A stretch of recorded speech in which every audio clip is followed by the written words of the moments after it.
So I just ended up watching a video from Sydney Watson about video games, and essentially what's happening in the video is she's kind of just whining, which is kind of one of the things that she does. I don't hate on her, um, and she has generally valid things to whine about, for sure.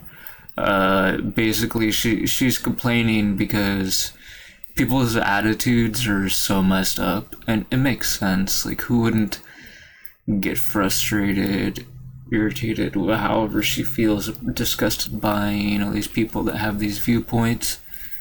Like, I get it. Like, I too get disgusted at times by a lot of the same stuff she does.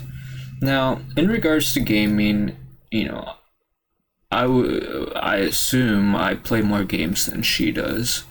So I just wanna, as a gamer, I wanna provide my perspective because I feel like it's probably more nuanced than Sydney Watson's is. So you might get a little bit more of a balanced perspective here since I'm an actual gamer myself. And you might argue, okay, you're not very biased. Okay, well, first of all, consider this. Look at my Steam profile here, or my library rather. We have, what is my most played game on Steam is a game with more than 9,000 hours in it. And this is a game that I am currently not recommending that people play. Okay? So, it's not like gaming has been the best experience ever. And, one thing I was talking about with my mom the other month was she was under the impression that I had some sort of addiction problem to video games or something.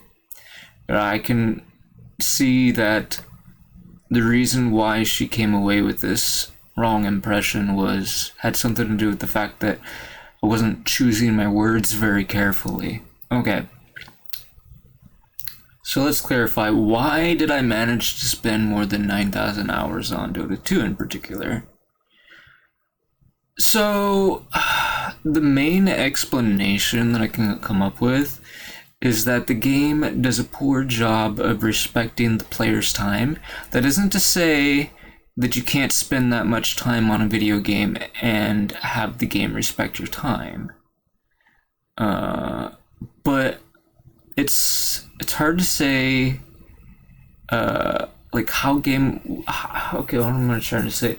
Like, how big would that game need to be? How replayable would it need to be, and so on? Like, you have to consider these kinds of questions when you have to wonder, like, how much time are you spending on the game? You know what I mean?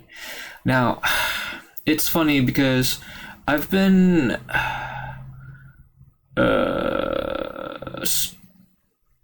caught between this sort of back and forth ping pong motion of playing games like Dota 2 recently. I haven't played Dota 2 at all in particular, but I have been bouncing back and forth between playing League of Legends and Pokemon Unite in particular. And I mean, if Heroes of the Storm would fix its issues, I would probably play it regularly, like I do Varia, for example. As you can see, I played Varia yesterday. I play it very regularly. It says I've played it for 13.4 hours over the last 2 weeks. That's about an hour a day, approx on average, right? Anyway, my point is, like, I don't even have 1,000 hours on Varia yet, so it's like basically my favorite game, but I haven't really spent that much time on it. So what does that mean? First of all, like, if you compare it to something like LeveLHead, okay, what's the difference between it and LeveLHead? Well, first of all, LeveLHead is not just gaming. Now, I thought about this when I was watching the Sydney Watson's video. She said something like Animal Crossing, and she said some other game name, I guess The Sims or something, do not count as gaming. And there's a couple of valid reasons why I agree with this. First of all, it's not fun. And second of all, it's I don't know. It just doesn't appeal to the gamer mindset, if that makes sense. Okay, now LeveLHead like can be fun, but it could also be not fun as well. Now the reason why I say that isn't what am I trying to say? It's not for any of the reasons why I might say the Dota 2 is not fun, if that makes sense. How do I want to explain? Actually, maybe it's quite similar, and it depends on how you look at it. Okay, so the funny thing about LeveLHead is I think it can fall into the same category as like Animal Crossing or even like Minecraft, because it was like, yeah, Minecraft doesn't count as gaming, right? It's like you just do building, and well, to me, the problem with a game like Minecraft is it just doesn't appeal to me as a gamer whatsoever, like, or as a creative person whatsoever. So, and I would say the same thing about Animal Crossing, okay?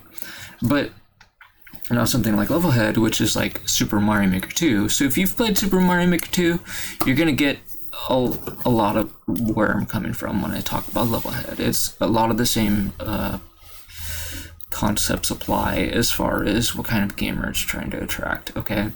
So now Super Mario Maker 2 and LeveLHead, they both came out in 2019. So that was like 5 years ago, okay?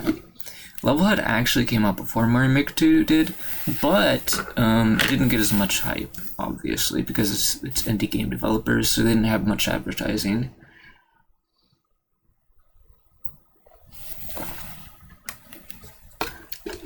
And sometimes I've asked some Mario Maker players, okay, why do they choose not to play LeveLHead? And their answer is something along the lines of it doesn't have an established, intellectual property already.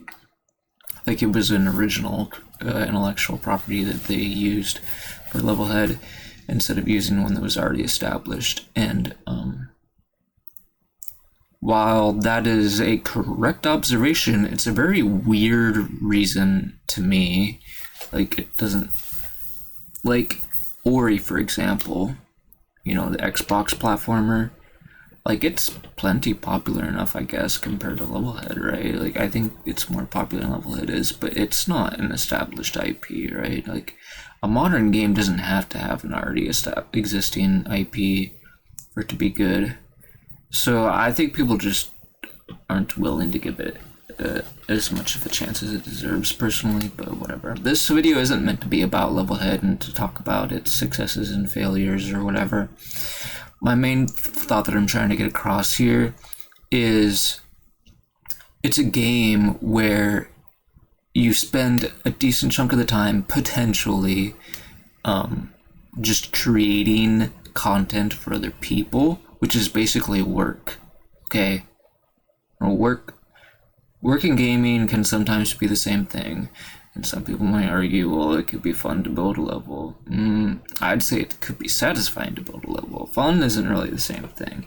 It might be fun to play test your level, but you have to get it to a playable state where that actually is achievable. So, and all that time where you're getting to that point is work.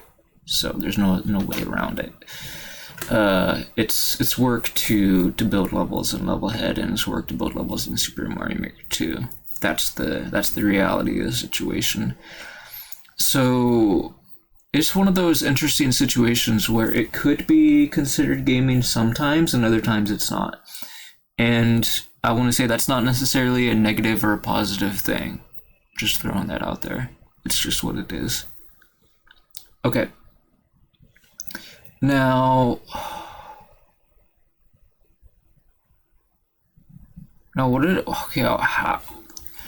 another question you might ask, why do you have so much time playing an RPG? Okay, there's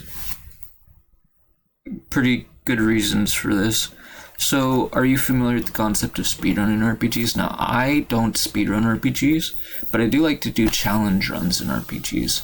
So a lot of this time is me spent just doing challenge runs in the game, which is similar to speedrunning, but it's like the less popular alternative, essentially, which I happen to enjoy more. Like, I don't get any satisfaction from watching speedruns, but I do get some mild satisfaction from watching challenge runs.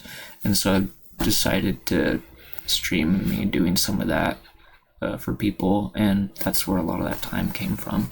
And believe it or not, when I was playing this Final Fantasy 13 game, which I spent almost 700 hours on, a lot of that was doing challenge run shenanigans too. In fact, I plan on doing at least one more in this game, but it's just kind of like on the backlog right now to do that.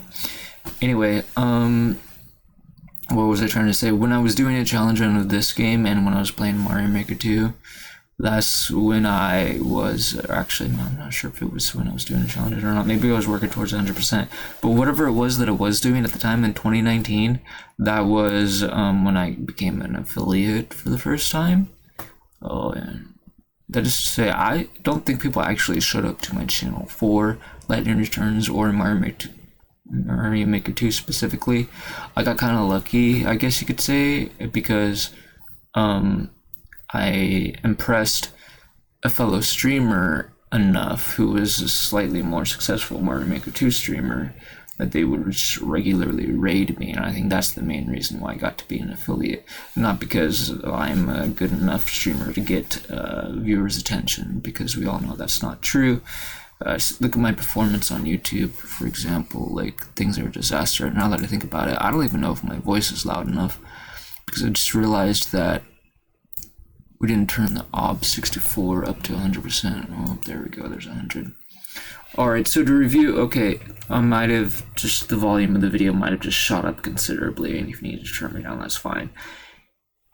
How do I want to come across a review of what I've said so far, since I just realized that the volume is probably bad? Okay, so Sydney Watson video, and like conversations with people, like including my mom and whatever, has got me to realize that some clarifications might be in order for us to discuss about video games. So I was talking about the fact that LeveLHead can be partially work. You could be spending time building levels for other people to enjoy. There could also be like work with like challenge runs or speed runs that people could do with games as well. Although that is very debatable as to whether or not that's actual work, but you know, like people said, if you're getting paid, and people do get paid to do speedrunning at the very least. So that's not something that appeals to me as a gamer, but I do enjoy a good challenge run from time to time, which, you know, if it ever gained more popularity, then it could potentially be something it could do for work. Anyways, and my mom asked me the question, okay, weren't you addicted to video games? That's not what I meant. What I meant was, I wanted to stop playing games that disrespect the player's time. Like Dota 2, for example. I've avoided playing it in recent years. So I've spent almost 10,000 hours playing that. Now you might ask, how much time have you spent playing Heroes of the Storm and Pokemon Unite? Okay, well, first of all, I'm going to say much less. First of all, Pokemon Unite is a newer game. Heroes of the Storm is a game that has had some glitches, mostly because of the, Blizzard being what Blizzard is. I'm not sure how else I want to say that. And as for League of Legends, I don't know. I don't have stats on that. But I can tell you that a decent guess would be anywhere from half the value that I spent on Dota 2 and double the value. Those are decent guesses. So I'm saying anywhere between, 4 and 20,000 hours are decent guesses. It could be a different number. It could be the exact same amount of time. I don't know. But it doesn't really matter that much. You can just say it's the same amount of time if you want to. But anyway, that might not be all that accurate. But both of these games share the lack of control. That's what they have in common for like what teams you get. So unless you know people personally that you can rely on to team up with, you're gonna have to play with random people. when you're playing with random people, you have like no control over who you get on your team, and it can feel very time wasty because of that, because you'd be like, I didn't sign up to play with this kind of player. You could think to yourself, and it's true, like the game lets you like honor people and report people and whatever, but it could still match you up with people that play like the people that you don't want to play with, or it'll like not give you the people that you want to play with often enough or something or whatever. Anyway,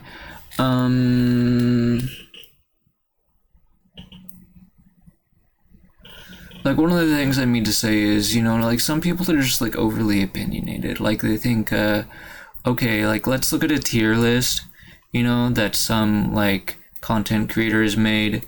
It says, these 10 champions are S tier, these 15 champions are A tier, these 20 champions are B tier, and so on and so forth. They get to the bottom. And then they look at that tier list and they take it as like essentially like their belief in the game, instead of recognizing the tier list at face value for being an expressed opinion of the person that made the tier list in the first place. So what I mean to say is that tier list was created based on the biases of the player that created it, right? You should approach the tier list with that perspective in mind of what kind of gamer that person is. Maybe they only play 5 different champions and none of them are any of the same champions you play, then that list like probably means very little to you. Okay, but I still look at tier lists like on YouTube or whatever just to find out what the content creators are telling people, not because I'm trying to extract any sort of information that would be useful to me personally, just so I can get a broader perspective on what's going on in the community at the moment. That's the reason I watch those videos. Not because I feel like I need anything from the content creator. Now, sometimes I might get pleasantly surprised, but that's a topic for another day. So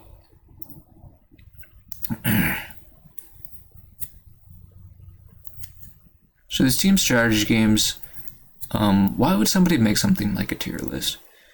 So one potential reason is they could want to find like-minded individuals who see this meta the same way. Why did I even bring this up in the first place? So some players are too fixated on various opinions, okay? And there needs to be like a willingness to cooperate. So in other words, if a player says, yeah, if you play champions that are not S or A rank, if you play champs that are not those rank on the tier list, we can't be teammates. You know what I mean? Like, you'll go into a match where people will be like, oh, you're playing a champion that's like, D tier or whatever. Therefore, I'm giving myself a license to not try to win. Like, that's what goes through people's heads, and that's how they communicate themselves towards you a lot of the time too. Well, I don't know how often. It's hard to say for sure. But because I'm sure a lot of the time people don't call themselves out. So it's really tough to say what percentage of the time it happens and what percentage of the time it's not happening. But I know that there's a lot of like people giving up before the game has even started, just as soon as you're like somebody's drafted something they don't like. Anyways, and it could go both ways. It could be like people on the enemy team too, picking something that they're terrified of or whatever. But anyway, the point is, people can be very elitist and gatekeeping. In other words, like, you shall not pass, like, I'm not gonna let you win a game because you picked a champion that, is, according to my holy tier list, is, not worthy of interaction with me at all. Like, you know what I mean? Like, their opinion of themselves is such that I only deserve to have S and A tier, you know, ranked like players and like champions on my team because I'm the best. I pick the S and A tier champs myself, and I'm an S and, you know, tier player myself. Like, this is the thought process that's going on in their head, and like when other people don't have those picks, when they perceive those players as not that, or like they don't want to have anything to do with them. That's why a lot of people that complain the most about matchmaking are the people that their expectations are too high, okay? So, and why might their expectations be too high? There could be a variety of reasons. One could be that they are unreasonable, but the matchmaking could also just simply be failing the players. And I think I don't know how many people realize that the matchmaking is failing players, but the matchmaking is failing players. That's the fact of the situation. More people should be realizing this, and that's what I mean when I say things like the game doesn't really respect your time. Like, you're stuck in a match, you know you can't win. If you try to quit, if you try to leave immediately and just give the win to the opponents, you're not allowed to do that. That's illegal, technically. You get punished for doing such things. So you, like in League of Legends, what you have to do is you have to actually initiate a surrender vote, and you can only do that once you hit like the 15-minute mark and so on. And then you need at least 3 other people on your team to agree with you, or it doesn't go through.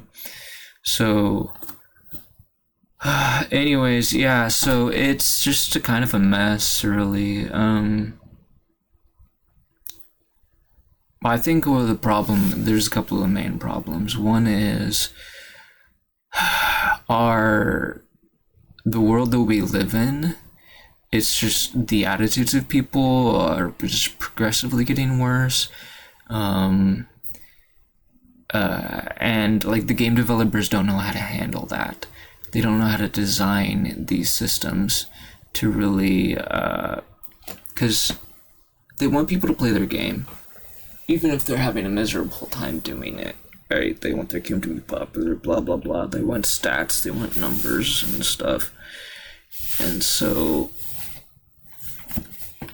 like, I don't really have a whole lot of the details or answers, and a lot of the things I could say would just be speculation, or what other people might be saying might be that too. I don't have a whole lot of insider information.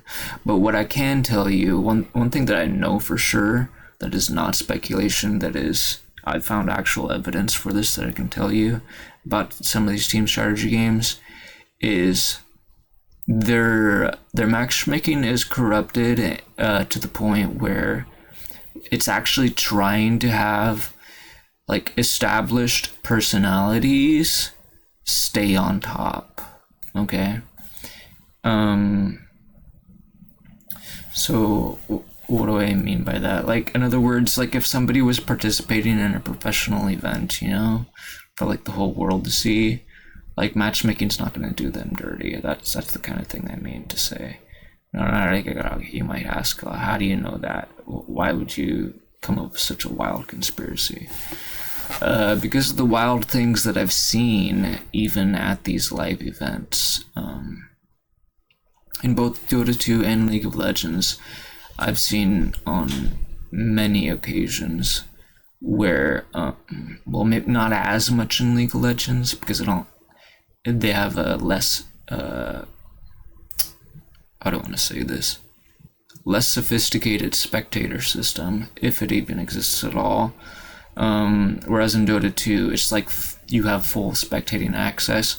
You have just as much control over the watching the game as like a broadcaster would in Dota 2, which is a double-edged sword. For one thing, you can learn about the game a lot faster that way, which is fantastic. I love that.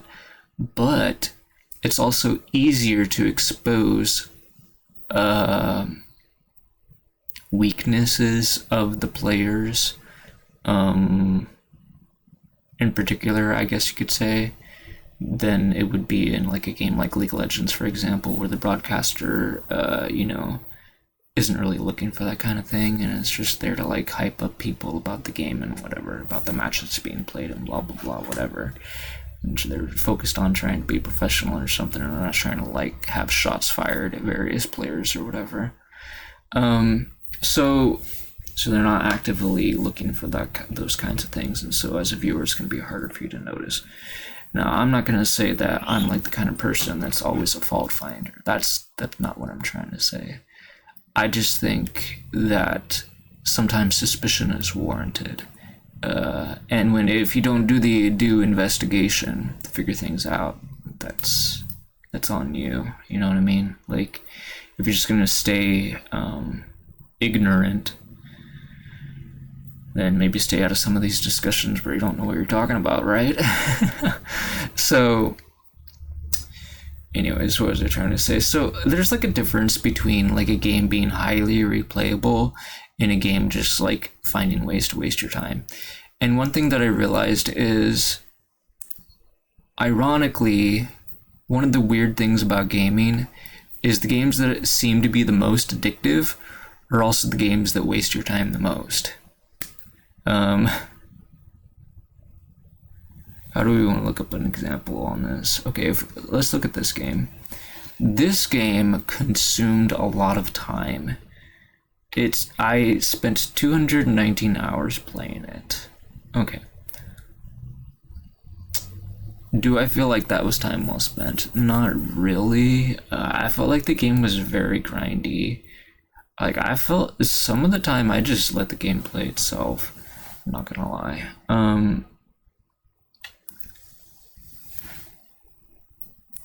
Okay, in World of Final Fantasy, let's contrast it with that game. I played this game 1.5 times, and I still got it done in about half the time I got Tales of Berseria done. I only played Tales of Berseria once. And, yeah, I'm not sure what else to say other than that. Like, I'm not saying either of these games are great, or, like, particularly great or particularly bad. They're just kind of average RPGs, but if I had to compare the two of them side by side in particular, I would say that World of Final Fantasy is much, much, much better than Tales of Berseria. But then again, like, look at the hours spent. Like, would somebody that analyzes statistics know that? Not necessarily. They might assume because I spent more time on Tales of Berseria that I think that game's better. But that's not true. So this is a very basic example of games potentially wasting your time, and I'm not sure what else to say about that. Anyway,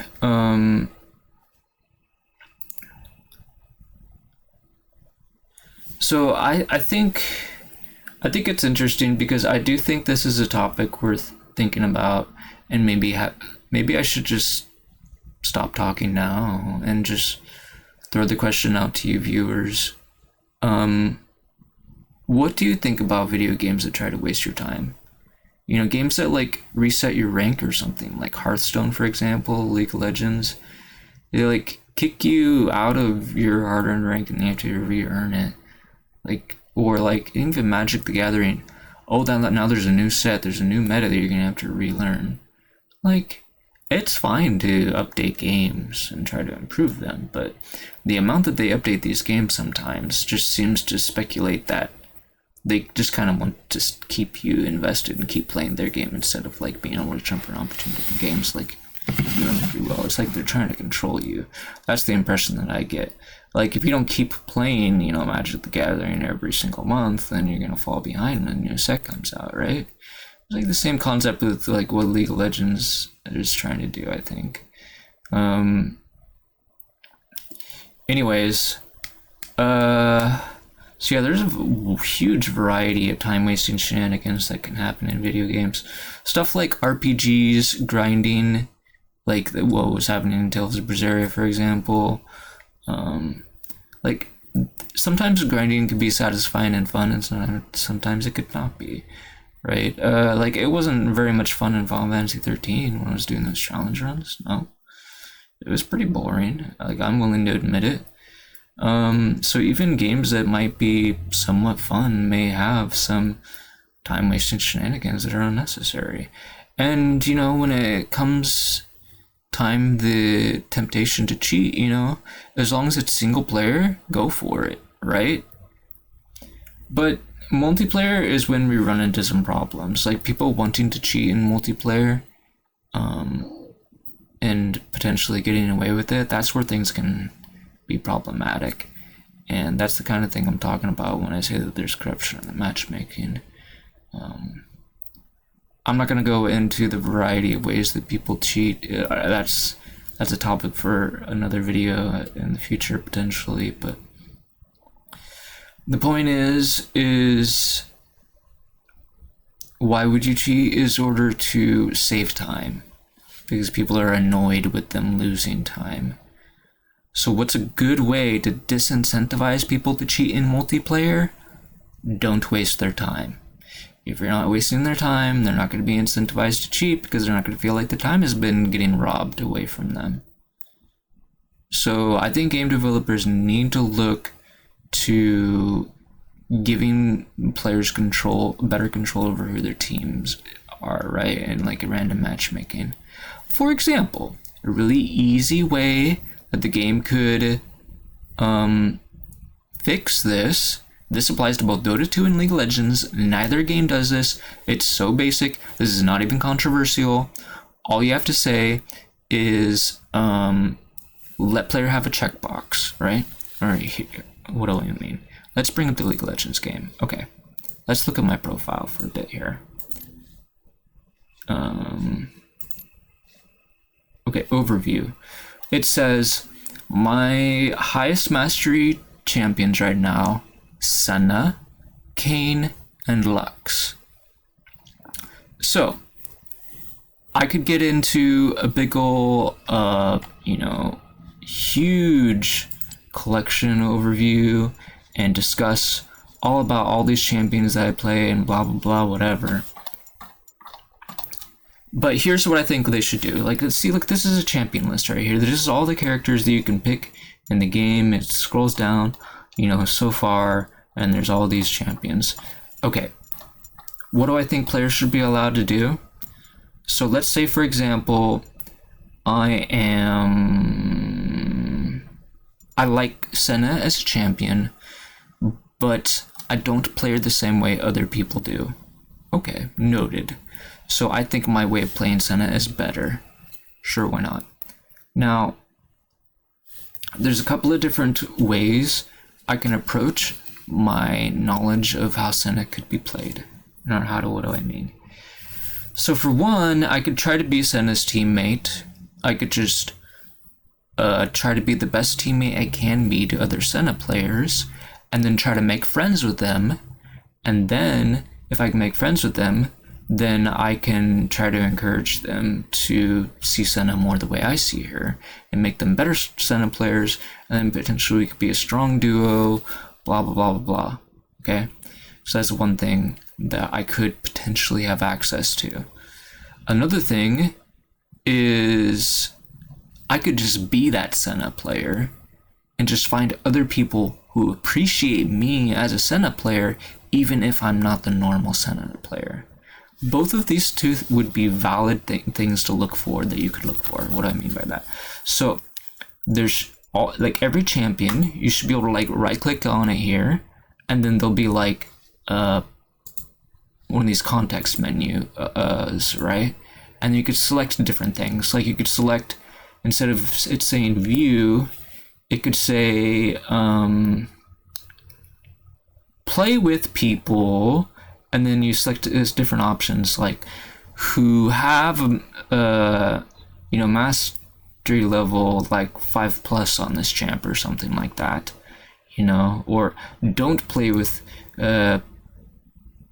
people if they have mastery level 5+ on this champ or something like that, or I don't know, just let people customize and do experimenting, give people some control over the matchmaking.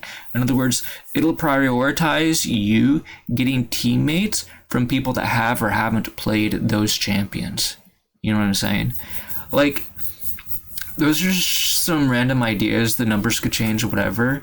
But my point is, like people might be looking for, Senna players that are like level 10 plus or whatever number they throw out there. And then they could find me. Oh, like I'm a level 47 Senna. I fit the criteria. So then they could find me as a Senna player, and maybe because my mastery level meets their requirement, they don't even have to look at and see whether or not my mastery level is like locked, or you know what I mean, because they already know I passed the criteria, I'm high enough level Senna player, therefore I got them as a teammate. You know what I mean? Like, you should be able to like how do I want to explain this? Like, there are so many players in the game. Like, okay, first of all, like, why do we only play with people that are same ranked? You know what I mean? Like think about it this way. Like, you just want to send a player. Like, you don't care what rank they are, because the rank system is broken anyways. You guys gotta admit, the first thing about these games, the rank system is totally broken. You give players control. Like, if I want somebody from iron or bronze or, emerald or challenger, like, it doesn't matter. I don't care. I want them to fit these specific criteria. So let's say I find another level 47 Senna player out there and she's garbage. That's fine. I can just change the criteria. So, or I can just wait for the next one. Well, the next one won't be as bad, right? Well, maybe. So, what am I trying to say here? Let people make these choices for better or for worse. Figure out a way to make the ranked system make sense. Figure out a way for the players to have fun.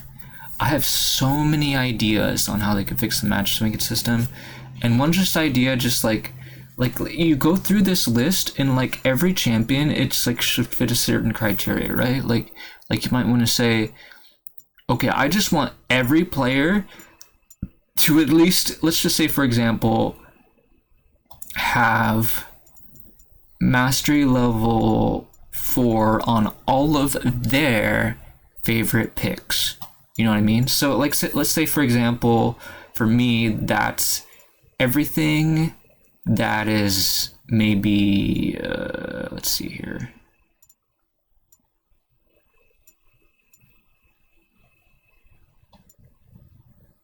Let's just say green or higher. So that's mastery 6 or higher. Like, all the champs that I have mastery 6 or higher, I want all of my teammates to have mastery 4 or higher on all of these champs, or they're not allowed to be my teammates. Like, that's a huge number of champions. So that's a huge restriction, right? But, like, why not let me do that? And like, see, like, if I get irritated, it's gonna, like, instead of it being a minute or two to find a match, now it becomes an hour or two to find a match. Let me eat that matchmaking duration. You know what I mean? Like, let me worry about it, if it's too restrictive or not. I can change the numbers.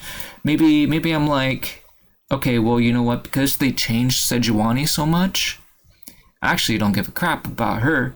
So let's remove her from the equation, right? Maybe Senna. I mean, maybe it's a bad example. But the point is like, for whatever reason, like, somebody might have changed a lot. Like, Tark got reworked quite a while ago. Maybe, or Rammus. Oh, I really don't like the new Rammus. I don't like Kale, blah, blah, blah, whatever. Like, some of these champions, maybe you don't play them personally anymore. Like, I don't play Rammus anymore. Like, maybe you don't believe in the champion anymore, in their role in the game. You think it's not for you, that you wouldn't ever pick it again because of various reasons. Then, even though you might have a high mastery on it, like in Sejuani's case, like, she got reworked massively, then you might decide not to include that as part of your restrictions. But the point is I really feel like the matchmaking is too anything goes right now. You know what I mean? Like, let's look at Soraka, for example. I have like a mastery level 8 on her. I will tell you right now, every Soraka player I've ever seen, like, they're not as good as me. Like they don't play, like, I'm just the same way as for Senna. Like, people don't understand how to play the champion. I don't want to explain this. So like, if you've played through the Odyssey PvE game mode, that's like co-op mode in League of Legends. Well, that was a temporary event. The point is, there was only 5 different champions you could choose between. There was like Malphite, Yasuo, Jinx, and Ziggs. I guess I don't really remember what the 5th one was. Was it Kayn? No, Kayn was like the 6th one, right? Anyways, whatever. So there was very few champions you could pick between. Well, Kayn was actually the boss that you had to fight. I don't think you could actually pick a Kayn, but anyways, so there were various like achievements that you could get in that game. So I don't know, like, as far as like how easily it could be to display some of these achievements, but I remembered. How do I edit this? Here we go. Icons. So if we go through acquired, oh, I don't even know what date it was, but let's scroll down for a while until I see it, I guess.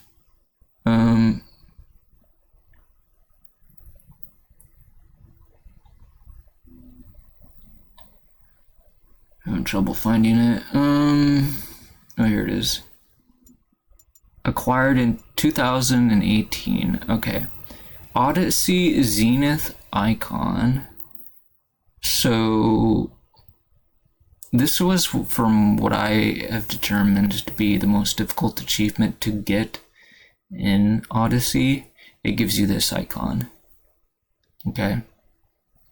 So I got this icon while playing Jinx and having 4 other players play Jinx, and each of us could only have 2 out of 5 augments. Well, there was a huge number of augments you could choose from, and you had to choose only 2 instead of getting to have your choice of 5 out of the huge list. So there's sort of a handicap, you could say, and it was like the hardest difficulty and all that. Like everybody else had to do the same thing, like play the same. Anyways, I think there were actually 2 different objectives, like or achievement. One was everybody play the same character, maybe, and the other one was like only do 2 augments, and we did like both at the same time or something like that. It's been a long time. I don't remember if that's exactly what it was or not, but it was something like that. Anyways, and so personally, I feel like what I did was kind of like taking the objective, and because I did like 2 objectives at once, it was kind of like elevates the difficulty a little bit. I guess another way you could elevate the difficulty is by choosing like 1 or no augments and still doing it. That would be even more hardcore, but that's not what we did, so anyways, but I think it was still like a little slightly more hardcore than what the actual achievement was, and I'm pretty proud enough anyway. And I've used this icon for quite a while on my profile, but like, imagine being able to go into matchmaking and like right-clicking this icon and saying, I only want people that have earned this icon. They don't have to be displaying it. They just have to have earned it. And then all of a sudden, anybody that started playing the game after, this date are automatically disqualified from being on your team. Like, let players do things like this, like give people control over who is their teammate. Like, I don't even know, like I feel like a lot of this stuff is like pretty basic. Like, why not say, like, at the bare minimum, like, say, you have to own Shaco or, or Karma or whoever it is, or you're not allowed to be my teammate. Like look at this. Like, Tark and, like, Karma are great examples of, like, enchanters, where it's, like, sometimes you think your teammates don't know what your shield does, right? Like, Tark's shield is pretty complicated as far as enchanters go. Karma's is a lot simpler, but there's so many different shields. There's Karma shield, Lulu shield, and Janna shield, and there's so many other shields. They all behave so differently from each other.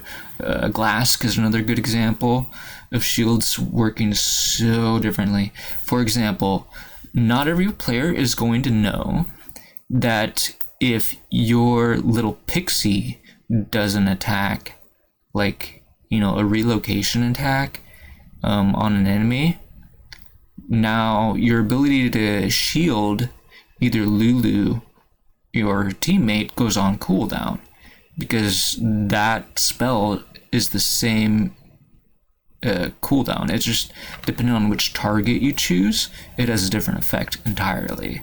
So Lulu, actually, she has 1, 2, 3, 4, 5, 6 different spells. Not every player knows that, and even if they do know that, they don't know which spells you're gonna put which spells on cooldown. You know what I mean? Because the spells share cooldowns. So that's a nuance to Lulu's shield. Another nuance to her shield is the fact that when she is shielding her ally, they get her passive temporarily, so they can do extra magic damage with their attacks. Anyways, and yeah, so, and then if you take a look at Karma, for example, it's a lot more basic by contrast. People will probably know that she gives them shielding. I mean, movement speed when she shields them, okay? But they might not necessarily know how her ultimate interacts with that. It probably wouldn't be very hard for them to figure it out, but people just might not bother putting the effort to learn about it. They might not have played somebody like Heimerdinger, for example, who has a similar R to Karma's R, and blah blah blah, where he like upgrades his ability. Karma does something similar.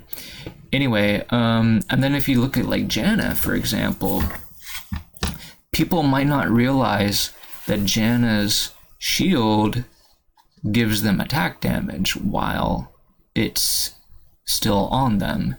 So in other words, if it shields you for like 200 HP, for example, and you lose that 200 HP, you no longer get your attack damage.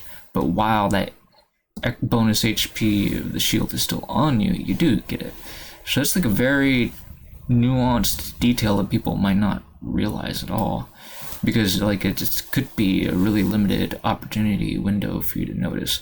What I mean to say is, so like if you get value from the shield protecting their HP, then there's nothing to complain about, right? But like, let's say you are anticipating your opponent attacking your ally. You shield them. They're both within striking range, and like, let's say your opponent is like a mage, and they realize that you shielded them before it's too late for them to commit to the spell cast, so they can decline to cast their spell, wait for the shield to deplete, and then you've just lost mana as a Janna, right?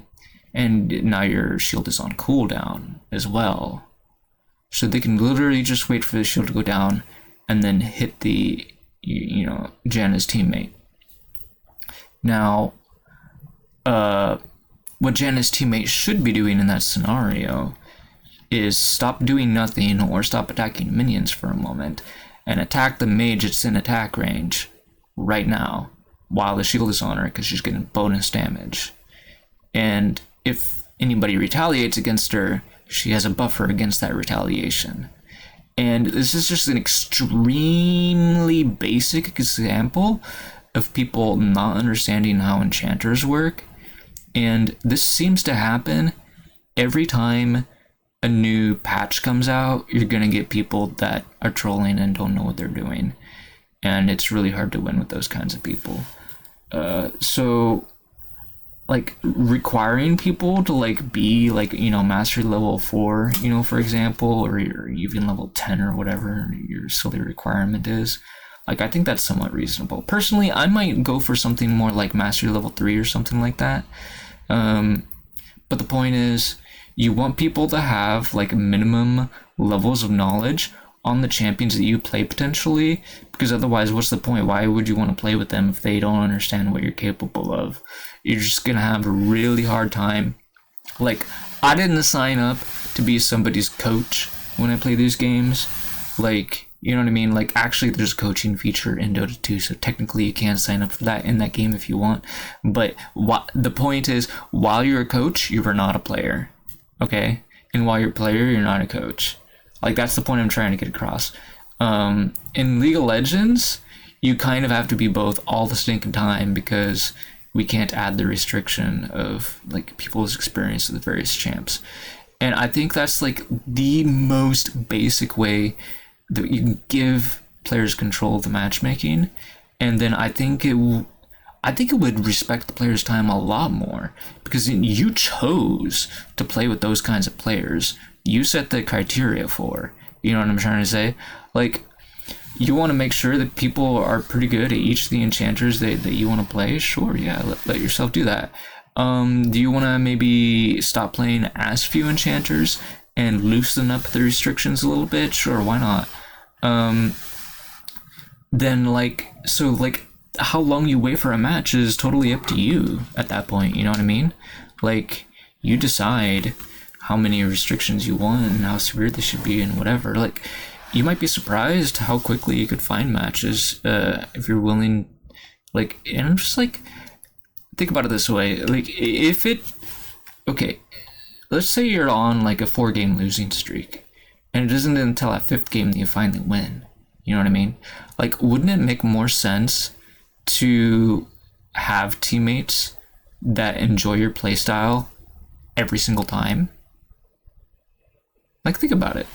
Like, having no control over it is just weird, you know what I mean? Like, now I'm not going to say that every target game that I win is a game where I have teammates that are, you know, playing well, because that's definitely not true.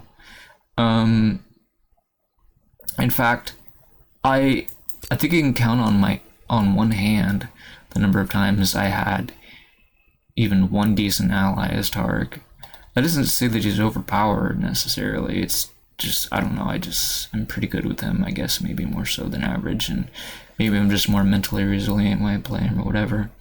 But anyways, look at my one top lane game in the sea of losses and like playing support. like I won, right?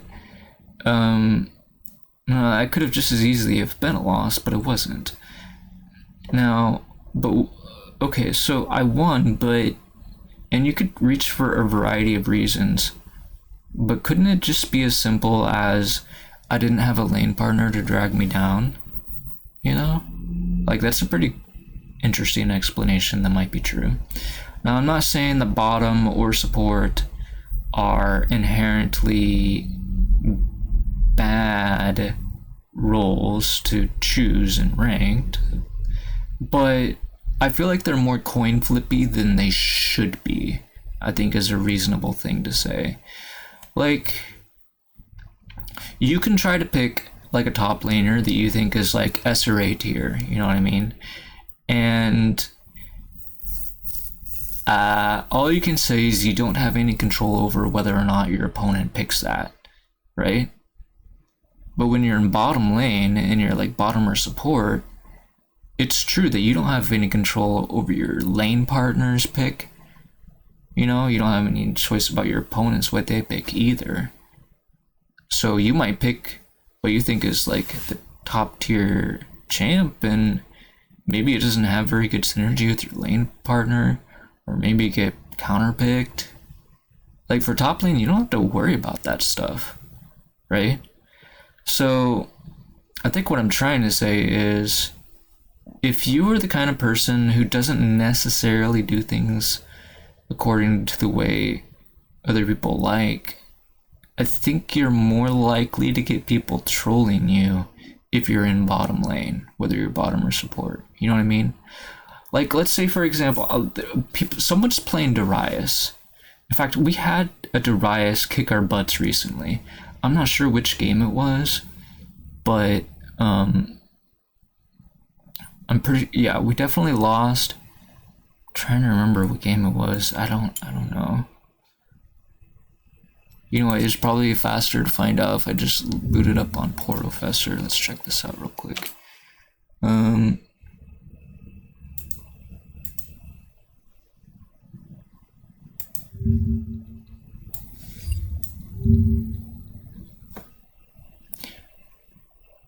Yeah, so my win rate is like, actually for this season, it's slightly below 50% at the moment.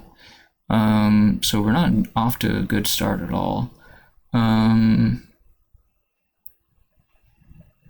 Or maybe is this percentage across the entire 3 splits? I have no idea. Anyway, whatever. Let's just not dwell on that. So where's the Darius bot lane pick on the opposing team?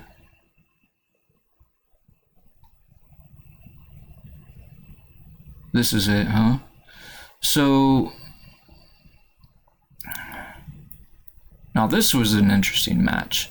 Because you know what makes this match so weird? Hui and Darius were both playing non-traditional bottom lane champions. Both of them were. Another thing that is slightly interesting about this match was I was intending to play Taric, but somebody else got him. Anyways,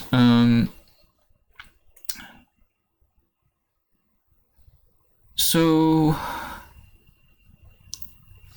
either one of these champions, I would say commonly could get reacted to very poorly by their teammates. Okay, I'm just throwing that out there. So what do I mean by that? Like, you could think that Darius is a good bottom player, and you may have a good reason for thinking that that's true. But your teammate might not agree. Maybe they have only mastery level 2 or 3 on Darius, and so they don't see him the same way you do. You don't see the potential. But, you know, as a melee champion picker, there's a pretty good chance that this Taric player is at least mastery level 5 on Darius, you know what I mean? Like, he's got a decent amount of experience playing him, so he knows how to help him out as a lane partner. And this is just purely luck, right? Like, this Hui player probably doesn't really play Senna, you know what I mean? I generally don't play that much Hui. So it's like I think because their champions are so similar, they just had a lot better synergy than us. Like, our Hui, like, he wasn't particularly bad. Not like our Talon was, certainly. And I can't remember having a single decent Warwick players in recent times on my team, or on the enemy team for that matter. But yeah, what am I even trying to say here? Like, I think, you know, Mordekaiser, Hui, and we might have all individually been somewhat decent players, but maybe none of us got to play with any of the teammates that we would have preferred to have played with this match, I think is what I'm trying to say here. And I think that's a reasonable assumption to make, personally.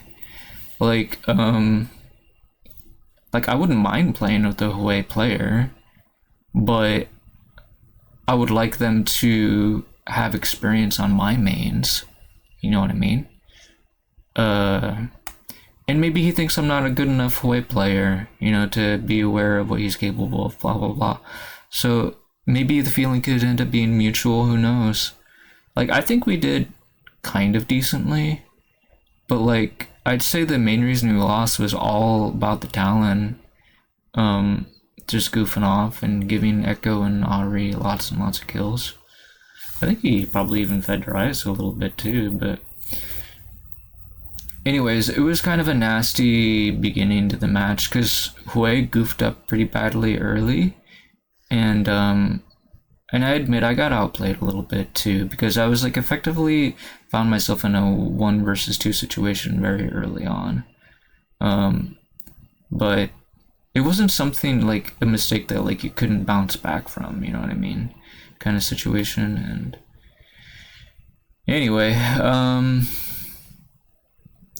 but yeah, it was rough. And honestly, like, I think, okay, so I knew he was picking Hui before I picked Senna, so you could make the argument that, like, I didn't pick a very good champion with him. And you know what? That's a very valid argument. Like, But the thing is I don't have experience playing away bottom. Like, I don't know what's a good pick with them. You know what I mean? Like, and I'm sure I didn't have very much time to think about my pick. I probably had anywhere between, 5 seconds to like, 40 seconds at the max to think about my pick. I think we picked in the same round, if I'm not too much mistaken, which I think he was hiding this pick too, which made the problem even worse. Because if he had declared his pick, in the band stage, then I would have had a lot more time to think about what I could pick to help him. But he didn't pick until it was, like, he didn't intend his pick for our team to know what he's going to pick until it was his turn in any case. So that's why I know I didn't have very much time to think about my pick. Like, even if we didn't pick it the exact same round, like, there's no way I had up to 40 seconds to pick, because you think about it, the opponent is not going to wait out their full timer, probably, right? Anyway, most of the time that's not going to happen. Yeah, it probably wasn't the best choice to pick her during that particular match.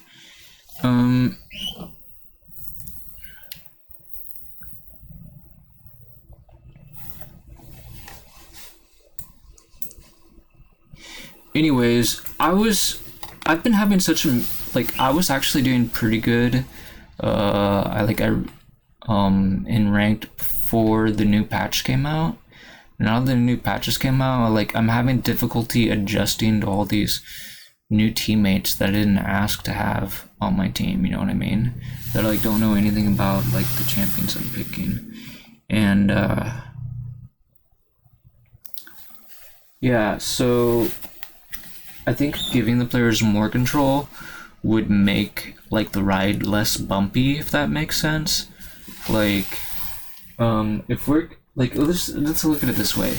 Even if you just look at my last 6 matches, that's like me winning once every 3 matches. That's a 33% win rate. That's absolutely garbage, right? There's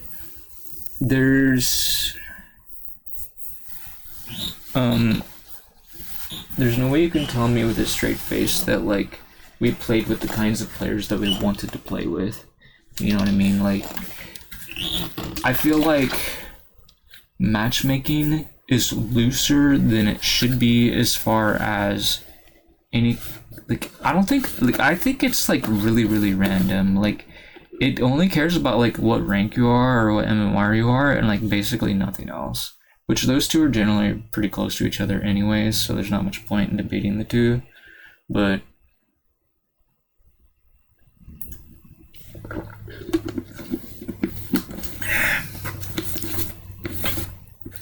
anyway, I really think I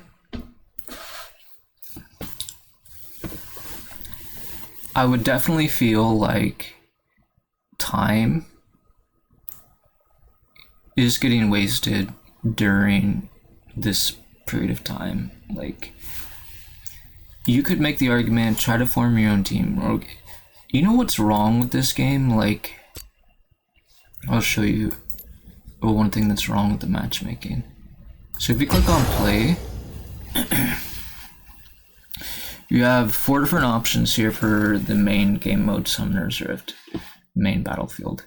We have quick play, draft pick, ranked solo, duo, and ranked flex. Now, I could go into flaws that Pokemon Unite, Dota 2, and other games have, whatever, but I'm not going to do that right now. I just want to focus on League Legends right now, because this is the example I chose earlier when I was talking about how they could improve matchmaking, make it more restrictive. So, let's take a look at quick play. How does this work? So, let's click confirm. Then, so you choose, let's just say we're gonna play as Ari, and then you can choose your loadout. So let's say we want Phase Rush, Ultimate Hunter. I'm not saying this is a good idea or not, but that's a possibility. Oh wow, you can have different loadouts. It's actually really cool. You can switch between. I wonder why they don't have this for draft. But anyways, you can choose your skin too, which is pretty cool.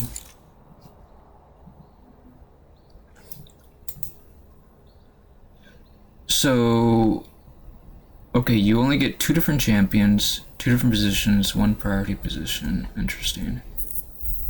So right now it says position support Annie and jungle Silas. Okay.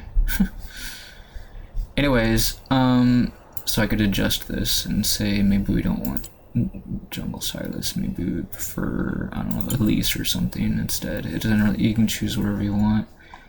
And you can just say, no, I don't want your stupid recommended. We're gonna do like, I don't know, this or something instead, for example. It's probably not the best choice, but it doesn't matter. Point is maybe we would prefer Dark Harvest over Electrocute. Anyways, so, and maybe like, maybe we want Exhaust or something, because we get caught in the dragon pit and someone's trying to kill us. That's just an idea, it's not necessarily something you have to go with, but anyways, or maybe you think Flash is not selfless enough, maybe you want Exhaust 13 or something. Or maybe the enemy has too much crowd control, and you really need to get your stun off, so then you grab Cleanse or something, I don't know.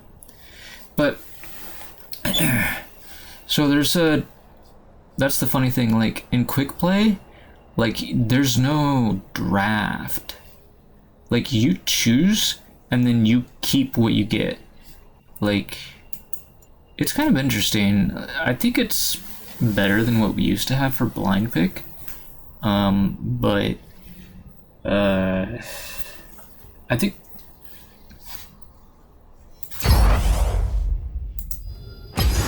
now if you take a look at draft pick, it's basically functionally the exact same thing as ranked solo duo. It might let you have parties of any size in draft pick. That might be a big difference. That's probably the case. But in ranked solo duo, you can only be 1 person or a party of 2 people. And then here, you could be a party of 1, 2, or 3, or 5. So that's a quick little overview. All 3 of these otherwise are functionally the same. It's just different party restrictions. And these 2 are the only 2 that are ranked, and this one's not. Anyway, so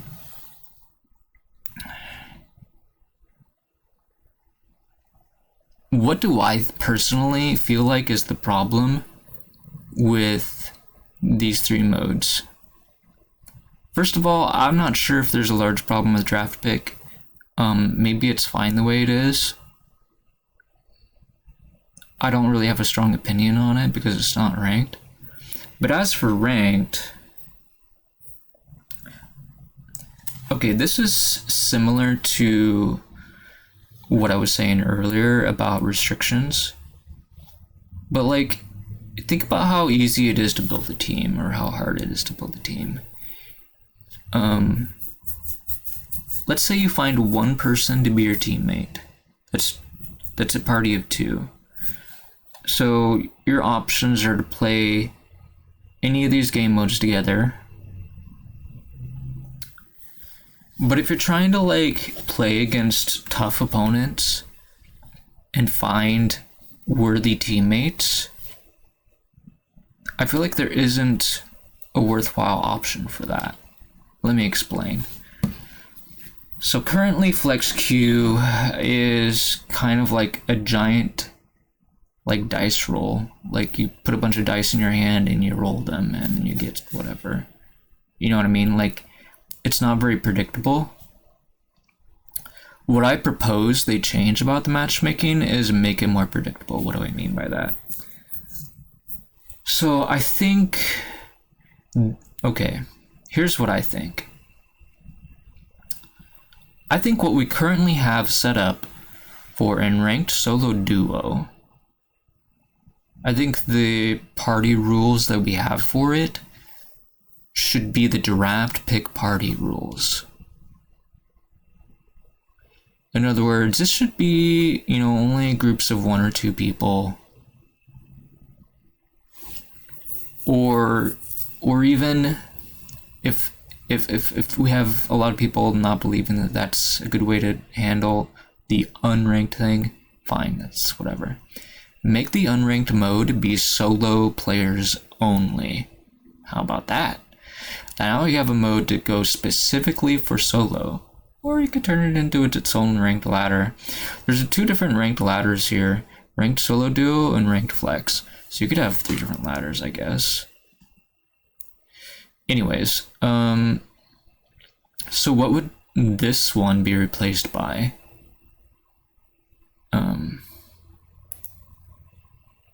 So it could be replaced with only parties of 2s and 3s. Okay, so this could be ranked solo only, so no duos allowed, and this one would be only duos and trios. So there's no singular players on a team. So you found 1 or 2 teammates to play with, and you queued up. I think that's reasonable. I think finding 2 teammates is not too terrible. I think it's worth waiting for that party of 3 rather than waiting for solo players. You know what I mean? Like 2 parties of 2 and then a solo player. I think it's going to be harder to find that than a party of 2 and a party of 3. I don't have any reason to disbelieve my assumption here. Anyways, and then this last one could just be parties of 5. Right? So what would happen is you'd have a little bit of progression. You'd have solo queue where you try to find, like-minded players to become friends with, and then you play parties of duos and trios mode with them. And then as you're finding teams to play with, you might like 1 or 2 of the people from that party of 3, and you might friend request them, and maybe they could join you, and you could have, or maybe you like all 3 of them if you're lucky enough, and then you could have them in your trios. So then the duos builds into trios, and the duos and trios mode builds into parties of 5. The way it is right now, where everything is really random, I don't think that incentivizes building teams. And like I said before, having people understand where you're coming from with your champion picks, I think is huge too. In case you're wondering why Graves with his Battle Academia picture is on my profile, I think the answer is pretty obvious. He's the champion in the game that looks the most like me out of anybody else. Look at that, he's got the glasses and the beard. Even relatively similar beard color, I guess. Anyways, that's the only reason why. Anyway, I don't actually play the champion myself. But, another thing that's kind of annoying is it says my last season's rank is gold. That's not even true. I've never been gold in League of Legends. The only reason it says that is because of Teamfight Tactics. Because I got gold in Teamfight Tactics pretty much every season. This season is the only season where I haven't bothered to get gold. I've just been playing other games or League instead, because I just don't really care about Teamfight Tactics anymore. It's not that interesting to me. I never really cared for it that much in the first place. I just get gold and just kind of stop. Maybe play a little bit extra if I like the rotation a little bit more this season, but this season is not that much fun anyway, so it's not really sucking me in, and I'm not really having that much fun with it or whatever, or maybe just say I'm bad at it or whatever, but I honestly don't care. I probably could get gold if I really wanted to grind it, spend a decent chunk of time over a short period of time, if that makes sense. I think that actually works for TFT, at least for me personally. I can binge it, sort of, I guess you could say, and do better because I'm binging it, right, instead of just playing every once in a while. But I can't say the same thing about League of Legends necessarily. And I think the reason why I can't say the same thing about League of Legends is because I don't have control over the matchmaking system. I can't say like, oh yeah, you have to be at least, mastery level 3 with Senna. I can't tell people that. Like, people could like never play the champion and I get them on my team, and it's just like, well, I don't want to help somebody that won't even line up my double Qs, you know what I mean? Like, if you look at Senna as a champion, okay, let's say you're this icon right here, and your teammate is this Senna. Or no. Your teammate is this badge, honor level 4 badge. Your teammate is this honor, so you try to shoot it. No, actually, we should say this the other way around. You're Senna, you're right here, your teammate's here, and your opponent is right here, okay? So you shoot at your opponent, and your teammate gets healed. That's how that works. You could alternatively shoot at your teammate, and your opponent gets damaged while your teammate gets healed. Either way works. Now the point is, like, let's say there's a group of 3 or 4 of you, okay? What sometimes can happen is your teammate may think it's a better idea to run off to the side. Or maybe they're just trying to run away and stay alive, and so they go that way. But for whatever reason, they decide, there may be half HP, for example, and they could get healed, and they're not getting healed either because they're scared and running away, or because they're too greedy and maybe they're chasing somebody else or something. But whatever the reason, when you target the enemy, they're not getting healed and they stay at that half HP, right? On the flip side, let's say maybe the opponent is slightly out of range for you to even target them, so you try to target your ally. They might be doing one of those two things still.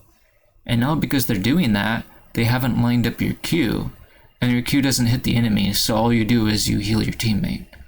So it doesn't qualify as a double Q, because you only Q'd one target. You know what I mean? So, players that are mastery level 3 or higher Senna, you would think would understand this. And if you run into players that don't understand this, well, you can just increase it to mastery level 5, for example, instead, or mastery level 10 if that's what it takes. But that's a really easy way for me to explain to you how teammates can just sort of like not behave the way you would prefer them to behave, because they don't understand what you want, they don't understand how you want them to behave, because they don't play your champion. You know what I mean? Like they don't have the knowledge base on your champion, and they would get that knowledge base if they just played the champion. I think part of it comes down to muscle memory. You know what I mean? Like if they spend time playing the champions, because they could know in the back of their head that they're supposed to be doing like how I'm describing and not doing what they are doing, but just because they know it doesn't mean they'll do it. So sometimes people will play robotically, and they play off of like muscle memory and habits, and some of those habits might not be very good. And the point is they can build up those habits through experiencing the same champions that you play. And so that's why I think it might be a good idea to have these kinds of restrictions. Say, oh, you have to be at least mastery level 5 or 10 or whatever of like my favorite champions, or you're not allowed to play with me. You know what I mean? I think that's a reasonable restriction to make, and I think the matchmaking should let us do that. And so when I go through here and say like, I'm winning once every 3 matches, well, that could be improved drastically if I'm able to choose my teammates a little bit better, you know what I mean? And like, I don't necessarily want to make friends with people, like, it's far and few between that I find anybody that's like worth playing with, you know what I mean? And it's like,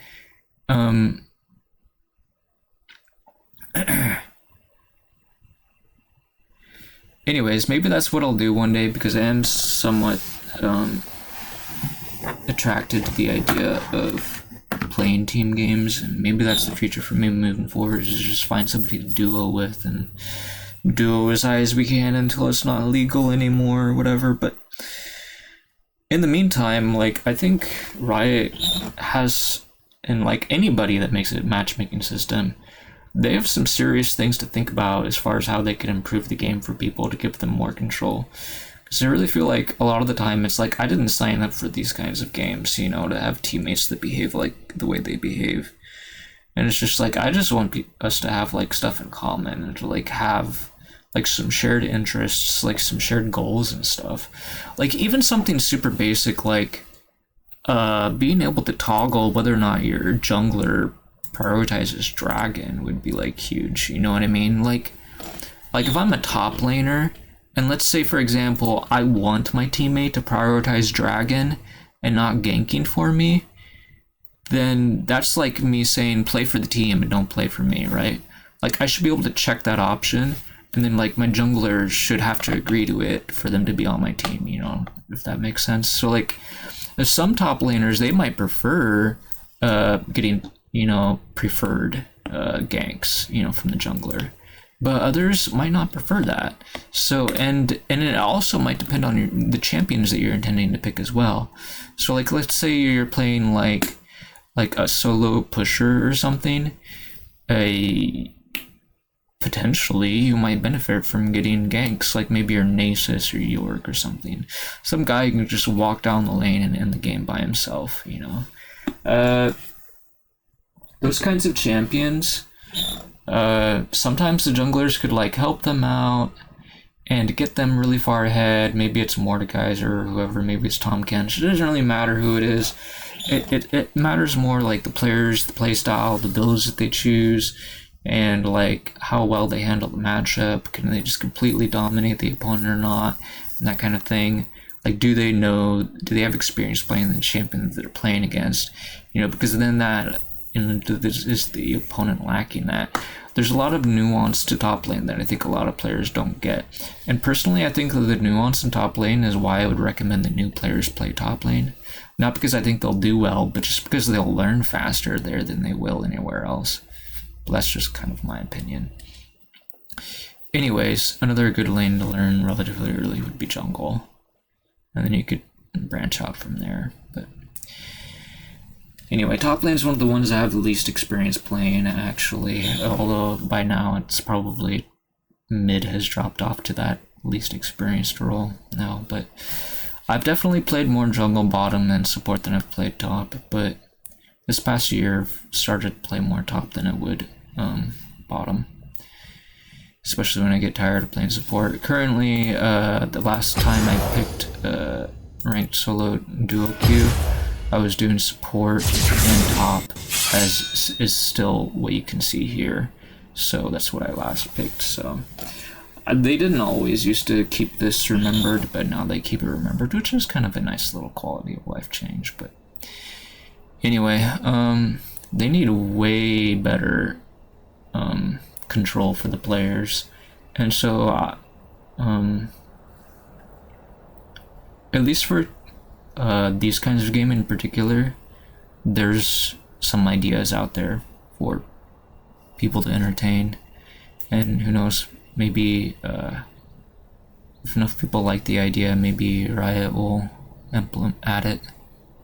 Anyway, I've talked way too much. I didn't really plan on talking for this long, but